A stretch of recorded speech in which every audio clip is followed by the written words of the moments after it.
Oi, moçada! Espero que vocês estejam bem. Eu sei que eu começo todas as vezes o vídeo dizendo isso de forma positiva, porque, a bem da verdade, eu realmente espero que vocês estejam bem, tá? Que vocês estejam tranquilos aí, passando por essa quarentena. Em breve tudo isso vai ter passado, né? E eu também tenho muita esperança de que em breve nós estaremos juntos novamente. Enquanto isso, né, e além disso, eu queria reafirmar aqui que vocês podem contar conosco, né, professores da Factos, com a própria instituição, comigo enquanto professora, tá, enquanto amiga, né, não só para nós resolvermos questões aí de dúvidas em relação à disciplina de direitos humanos, mas qualquer coisa que vocês precisarem, eu estou à disposição, estou pronta para servi-los, contem comigo, tá? Vocês sabem como me encontrar, tem meu WhatsApp, meu telefone, fiquem à vontade, estamos juntos, viu, moçada? Bom, hoje a nossa aula é uma continuação, num primeiro momento, sobre o tema do Tribunal Penal Internacional, que na aula passada nós já fizemos algumas notas introdutórias. Hoje nós vamos falar da situação do Tribunal Penal Internacional no Brasil, tá? Bom, a emenda constitucional 45, ela acrescentou o parágrafo 4º ao artigo 5º da Constituição, permitindo, né, ao Brasil se submeter à jurisdição de Tribunal Penal Internacional, a cuja criação ele manifestasse adesão, tá? Assim permitindo, né, ao país aderir aí ao Tribunal Penal Internacional. Bom, o Brasil ele aderiu ao Tribunal Penal Internacional ratificando o Estatuto de Roma, né, que foi aprovado no Congresso Nacional em junho de 2002 e promulgado na Ordem Interna Brasileira em setembro de 2002. Na relação entre o Estatuto de Roma e a Constituição Brasileira, cabe destacar dois temas que evidenciam, né, uma aparente incompatibilidade, que são a pena de prisão perpétua e a imprescritibilidade dos crimes. Tá? Bom, o Estatuto de Roma ele admite a pena de prisão perpétua, mas a Constituição veda, né? O Estatuto de Roma ele prevê a imprescritibilidade dos crimes nele indicados, mas a Constituição brasileira reputa como imprescritíveis apenas o crime de racismo e a ação de grupos armados, civis ou militares contra a ordem constitucional e o Estado democrático. Então, nesse contexto, moçada, surgem algumas reflexões, né? Primeira delas, poderia o Brasil entregar alguém para ser julgado no Tribunal Penal Internacional, sabendo que o réu poderia ser submetido à pena de prisão perpétua? Né? Uma segunda reflexão: poderia o Brasil absolver alguém, né, por entender que o delito prescreveu e depois entregar essa pessoa ao Tribunal Penal Internacional? Bom, essas são perguntas que ainda não possuem uma resposta objetiva, pois não houve ainda um caso concreto envolvendo a questão, né? Mas o tema é muito debatido na doutrina, que sinaliza aí pela aplicação integral do Estatuto de Roma, por ser uma tese mais favorável à afirmação dos direitos humanos.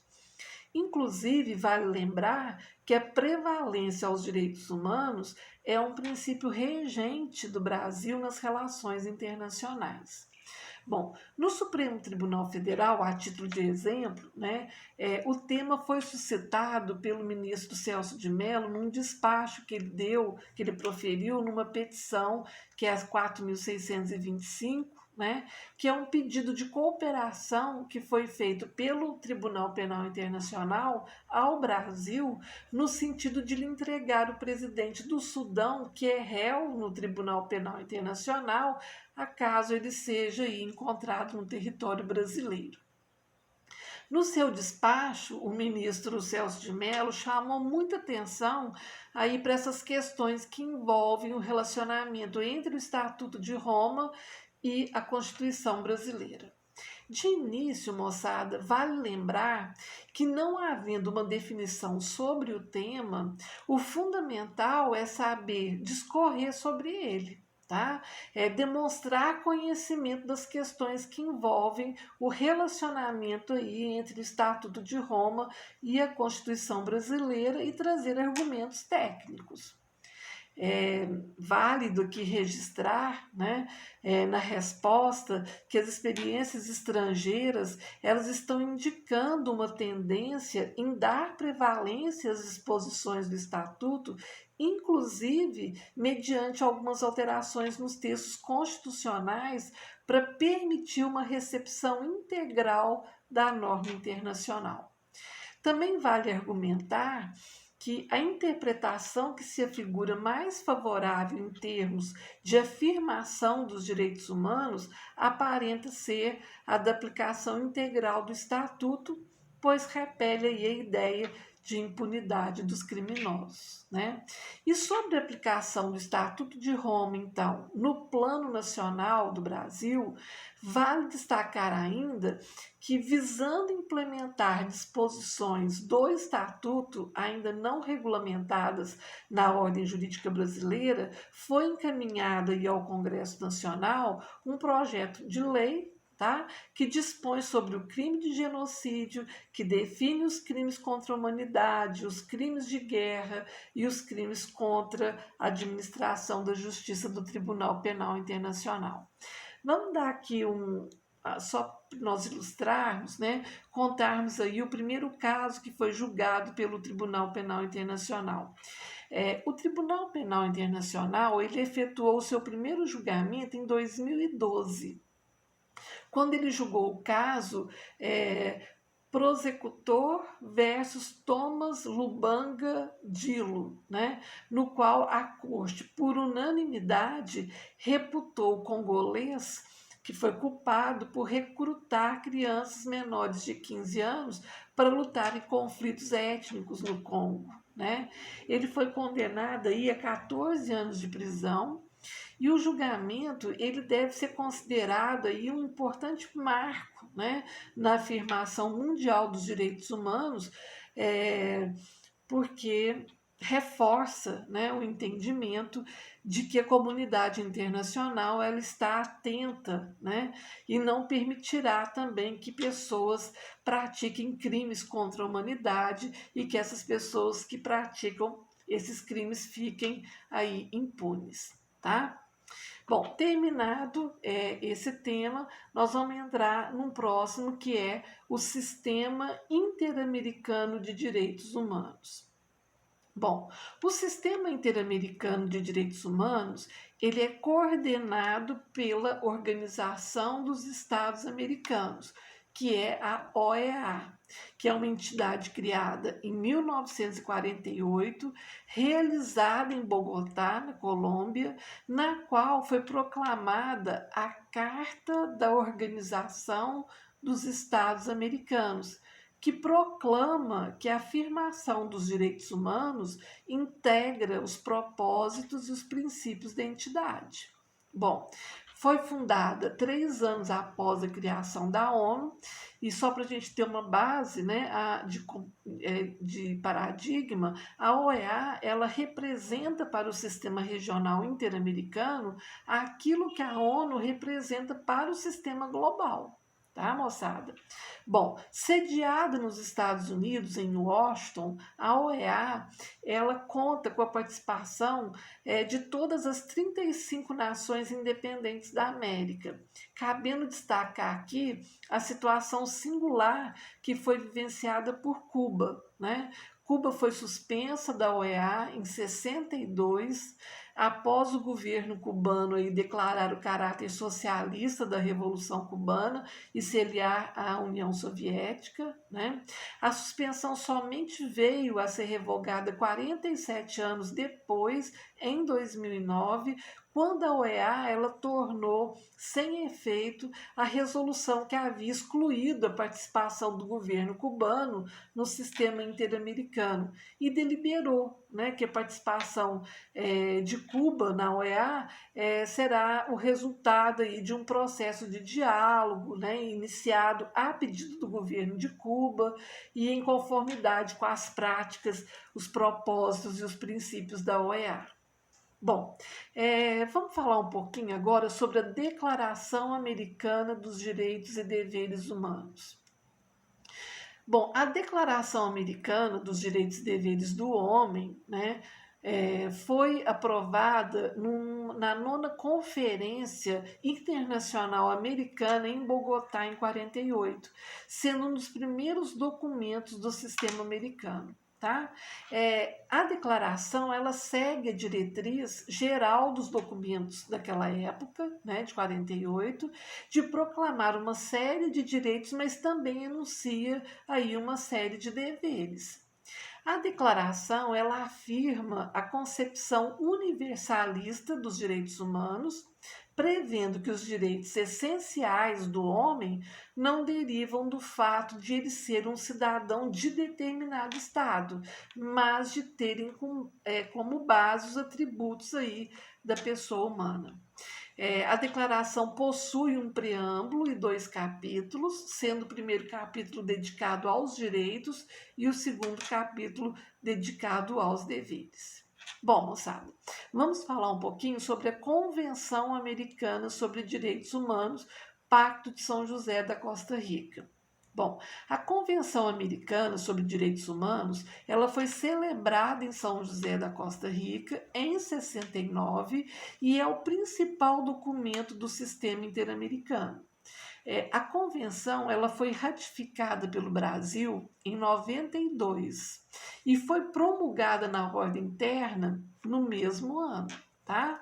Ao aderir à convenção ao Pacto São José da Costa Rica, o Brasil ele fez uma reserva no sentido de que a Comissão Interamericana de Direitos Humanos, ao realizar uma investigação, ela somente poderá realizar visitas e inspeções em loco, né, no território brasileiro, mediante uma anuência expressa do Estado brasileiro. Então, foi uma reserva feita ao Brasil, né, quando ele aderiu a essa convenção.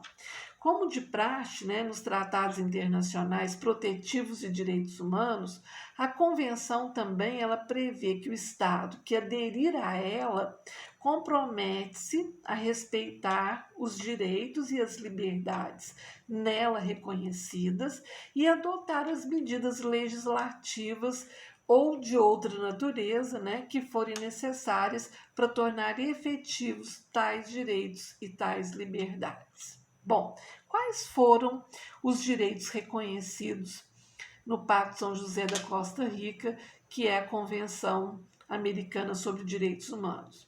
A Convenção Americana, ela enunciou basicamente apenas os direitos liberais, que são os direitos civis e políticos. Ela não se dedicou muito aos direitos sociais, econômicos e culturais, né? Os quais ela faz uma menção, né, num artigo que é o 26, estabelecendo aí que os estados devem adotar providências no sentido de conseguir progressivamente a efetividade de tais direitos. Os direitos sociais, econômicos e culturais, eles estão previstos em outra convenção internacional que nós vamos falar na próxima aula, que é o Protocolo de São Salvador, tá? Bom, a Convenção Americana, basicamente, ela reproduziu os direitos constantes do Pacto Internacional dos Direitos Civis e Políticos da ONU, que nós já estudamos, né? Vamos falar de alguns direitos enunciados na Convenção. São vários, né? Vou separar alguns. Primeiro, olha, direito à vida e pena de morte. Vamos comentar rapidamente. A Convenção, ela afirmou o direito à vida, mas não aboliu a pena de morte, né? O que só veio a ocorrer posteriormente mediante um protocolo facultativo, Tá? Afirmou-se, né, a proteção do direito à vida desde o momento também da concepção, ou seja, a vida ela foi protegida antes mesmo do nascimento. A questão da pena de morte é um dos grandes desafios enfrentados, né, pela Constituição Interamericana de Direitos Humanos, que ao longo dos anos vem evidenciando aí esforços contra a aplicação desse tipo de pena. Sobre os Estados Unidos, é importante destacar que a adoção ou não da pena de morte não é uma questão nacional, né? Mas é uma questão decidida internamente para cada estado ou federação. E alguns estados já estão abolindo aí a pena de morte. Bom, segundo direito reconhecido pela Convenção, direito à integridade pessoal, né? Toda pessoa tem o direito de que se respeite a integridade física, psíquica e moral. Ninguém deve ser submetido à tortura, né? A pena não pode passar aí da pessoa ou do delinquente, entre outras questões aqui que se enquadram, né, no direito à integridade pessoal. Um outro direito de destaque é o trabalho forçado, né? Que ao dispor sobre a proibição da escravidão e da servidão, a Convenção dispôs também sobre um trabalho forçado que ele acompanhe a pena privativa de liberdade, né? Só nesses moldes, né? O direito à liberdade pessoal, as garantias judiciais, né? O direito de toda pessoa acusada ser ouvida por um juiz ou por um tribunal competente, independente, e imparcial, né? Estabelecido anteriormente por lei, assim consagrando então a garantia do juízo natural e imparcial, né? Demais, né, previu-se ainda que toda pessoa acusada de delito tem direito a que se presuma sua inocência, né, enquanto não se comprove legalmente a sua culpa, assim sendo consagrado aí a presunção de inocência ou não culpabilidade. Bom, tem vários outros direitos, né, que foram quase uma repetição aí da própria Declaração Universal dos Direitos Humanos e da Convenção Internacional dos Direitos Civis e Políticos.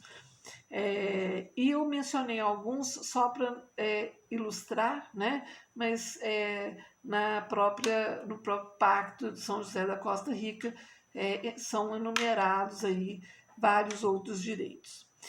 Uma pergunta: a Convenção Interamericana sobre Direitos Humanos, ela possui aplicabilidade imediata? Porque quando a gente fala dos direitos fundamentais na Constituição brasileira, a gente sabe que eles têm aplicabilidade imediata. E a Convenção tem aplicabilidade imediata? A resposta é sim. Tá? O que significa dizer aí que os direitos previstos na Convenção podem ser exigidos aí de plano, né, ou de imediato, tá? Bom, um outro tema é a suspensão de garantias. Vamos falar do artigo 27 da Convenção, que admite que os estados adotem medidas que suspendam a aplicação de obrigações contraídas em razão do pacto em caso de guerra, de perigo público ou de uma outra emergência, né, que ameace a independência ou a segurança do Estado. O Estado que fizer uso do direito de suspensão, ele deve informar aos demais Estados partes da Convenção, por intermédio do secretário-geral da OEA, né, quais as disposições que ele está suspendendo e quais os motivos determinantes da suspensão e qual que é a data em que haja dado por terminada tal suspensão. Ok, moçada? Vamos falar sobre a cláusula federal. Os estados federais, eles propiciam uma situação interessante pelo fato de que o direito internacional, ele só reconhece personalidade ao Estado federal, não o fazendo em relação aí às unidades da federação, né? Então, vale lembrar que no Estado Federal há aí uma coexistência de um governo central com governos locais, tá? Sendo que cada qual possui competências e planos de atuação próprios.